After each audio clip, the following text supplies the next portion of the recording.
नमस्कार। उज्ज्वल लक्ष्य YouTube channel पर मैं नारायण प्रसाद देवांगन आप सभी का हार्दिक अभिनंदन करता हूं। आज हम अपने मोस्ट इम्पॉर्टेंट क्वेश्चन का जो सीरीज चल रहा है उसका प्रश्न क्रमांक चौथा और पांचवा लेकर आए हैं। यहां पर इन दोनों प्रश्नों को हम हल करने वाले हैं, लेकिन इससे पहले आप क्या कीजिए, आप इस वीडियो को यहीं पर रोक लीजिए। यहाँ पर रोकने के बाद इस प्रश्न को पढ़ लीजिए और पढ़ने के बाद आपके अनुसार से जो उत्तर होता है उसे कमेंट कर लीजिए। कमेंट करने के बाद वीडियो को आगे देखना और यह देखना कि किस तरीके से इन दोनों सवाल को हल किया गया, जिससे जो है आपको परीक्षा के समय काफ़ी मदद मिलने वाली है यदि इस प्रकार से प्रश्न पूछ लिया तो चलिए प्रश्न को पढ़ते हैं। प्रश्न है, प्रश्न क्रमांक चौथा है। इसके पहले हमने 3 प्रश्न जारी कर दिए हैं।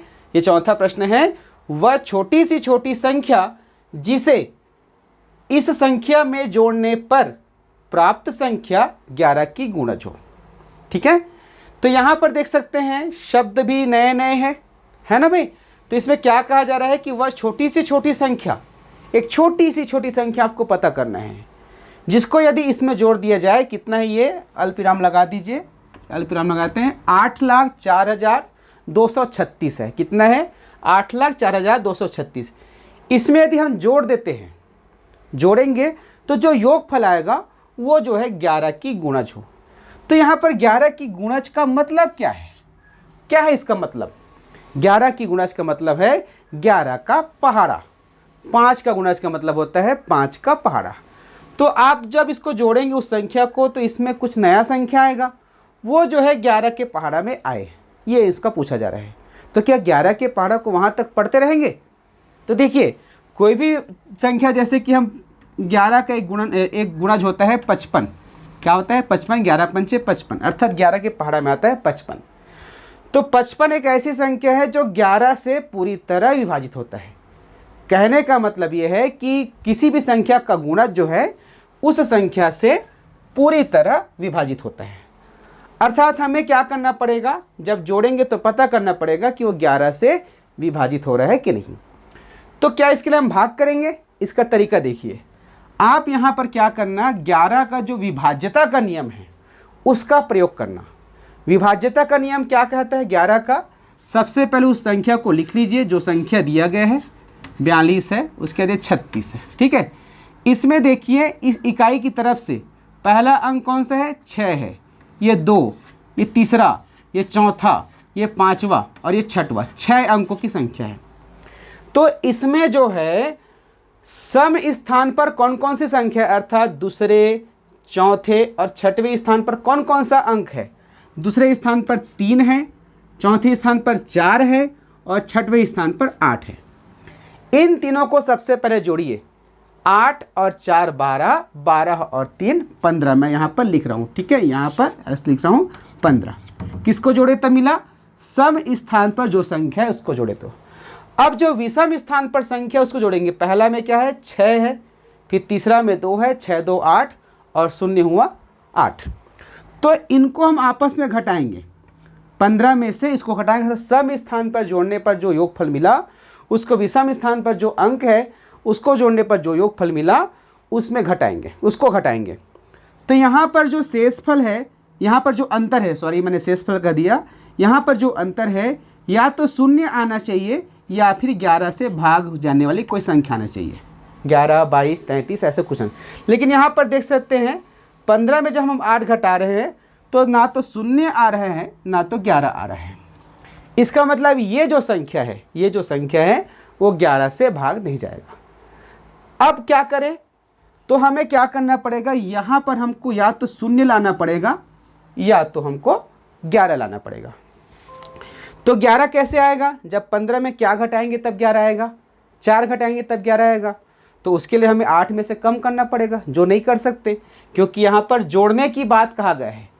अगर घटाने की बात कहा जाता तो क्या करते ये भी बताते। यहाँ पर जोड़ने के लिए कहा गया है, तो हमें क्या करना पड़ेगा, ये जितना लिखा है, कितना लिखा है 15, उतना ही इसको भी बना दो, उतना ही इस संख्या को भी बना दो। तो जो 8 है उसको 15 बनाना है, तो कितना जोड़ना पड़ेगा 8 में? 7। तो 8 7 15 हो जाएगा। अगर इसमें हम 7 जोड़ते हैं तो ये भी 15 हो जाएगा कि नहीं हो जाएगा? तो 15 में से 15 घटाएंगे 0 हो जाएगा। तो इसका मतलब ये है कि यदि हम इसमें 7 जोड़ देते हैं, इस संख्या में 7 जोड़ देते हैं, तो जो योगफल आएगा वो जो है 11 से पूरी तरह विभाजित होगा, पहली स्थिति। दूसरी स्थिति, यदि जोड़ने के स्थान पर घटाने की बात किया रहता कि कौन सी संख्या घटाया जाए, तब क्या करते। यहाँ पर हमने देखा कि 15 में से 8 आ रहा था शुरुआत में, तो हमें इस 8 को 4 बनाना पड़ता, तभी तो 15 में से 4 घटाएंगे तो 11 आता ना, भी यहाँ पर हमको 11 करना पड़ता। तो 15 में से 8 घटाएंगे तो 11 नहीं आ रहा है, तो 15 में से हम 4 घटाएंगे तब 11 आएगा। तो इसको 4 बनाने के लिए क्या करना पड़ेगा, इसमें 4 घटाना पड़ेगा। इसका मतलब यदि हम इसमें 4 घटा देंगे तो भी जो संख्या मिलेगी वो 11 से विभाजित होगा। कहने का मतलब यदि इस प्रकार से सवाल दिया जाए जिसमें जोड़ने की बात कहा जाएगा तो इस प्रकार से इसके बराबर बनाना, ठीक है। यदि घटाने की बात कहा जाए तो इसमें जो संख्या है इसमें उस संख्या को यहाँ लिखना जिससे इसका अंतर क्या हो जाए, 11 हो जाए। जैसे कि मान लीजिए टोटल 21 है, टोटल 21 आता है, तो 21 में क्या घटाएंगे तो 11 आएगा 10, तो यहाँ पर 10 होता। ऐसे टाइप के जो है आपको बनाना है, ठीक है। चलिए अब जो है दूसरा प्रश्न को हल करते हैं। पहला प्रश्न का उत्तर क्या हुआ, सी आया 7 नंबर, क्योंकि जोड़ने को कहा गया है। अब प्रश्न क्रमांक 5वां है, इस संख्या में देख सकते हैं 6 7 3 5 स्टार 1, अर्थात स्टार में एक अंक है, इसको हटा दिया है। इसमें जो है स्टार का अल्पतम मान क्या होगा, अल्पतम मान जिससे प्राप्त संख्या 9 से पूर्णतः विभक्त हो। 9 से पूर्णतः विभक्त, तो यहाँ तो विभक्त नया शब्द मिला, अल्पतम नया शब्द मिला। तो अल्पतम का मतलब होता है सबसे कम, कम से कम, तो सबसे छोटी संख्या। तो यहाँ पर छोटी से छोटी कौन सी संख्या रखा जाए, कौन सा अंक रखा जाए जिससे ये पूरा जब संख्या बन जाएगा तो वो जो है 9 से पूर्णतः विभक्त हो, अर्थात विभाजित हो जाए, भाग चले जाए। तो यहाँ भी आपको भाग करने की आवश्यकता नहीं है, यहाँ आपको क्या करना होगा, 9 का जो विभाज्यता नियम है इसका प्रयोग करेंगे। तो 9 का विभाज्यता नियम कहता है कि जो संख्या दिया गया है उसके सभी अंकों को आपस में जोड़ो। जोड़ने के बाद यदि वो 9 से विभाजित हो रहा है, मतलब पूरी संख्या क्या होगा, 9 से विभाजित होगा।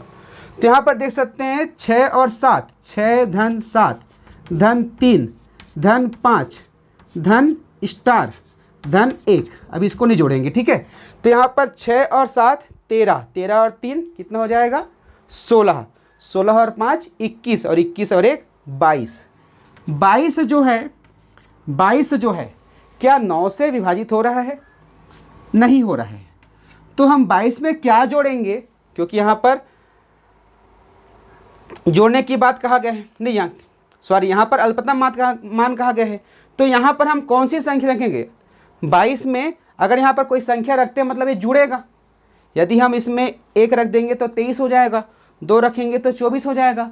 तो 22 के बाद ऐसी कौन सी संख्या है जो 9 से विभाजित होता है, कौन सी है, 9 तिया 27।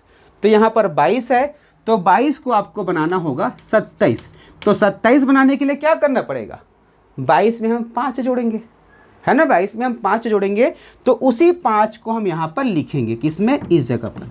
अब इसका टोटल जो हो जाएगा 27 हो जाएगा। इसका मतलब यहाँ पर जो संख्या है, यहाँ पर जो अंक आएगा वो 5 आएगा। इस प्रकार से हमने विभाज्यता के नियम के आधार पर इन दोनों प्रश्नों को हल किया। अब यहाँ पर जो सवाल पूछे जाएंगे, हो सकता है 9 के स्थान पर 7 पूछ दे, हो सकता है 3 पूछ दे, 2 पूछ दे, 5 पूछ दे, लेकिन सब में विभाज्यता के नियम लागू होता है। और किस संख्या का विभाज्यता नियम क्या है उसके लिए हमारा ये वीडियो देख लीजिए, जिसमें आ रहा है विभाज्यता का नियम। तो ये वीडियो क्लास आपको कैसा लगा कमेंट करके ज़रूर बताइएगा, और आपके मन में कोई भी डाउट हो तो आप जो है कमेंट अवश्य कीजिएगा। नमस्कार।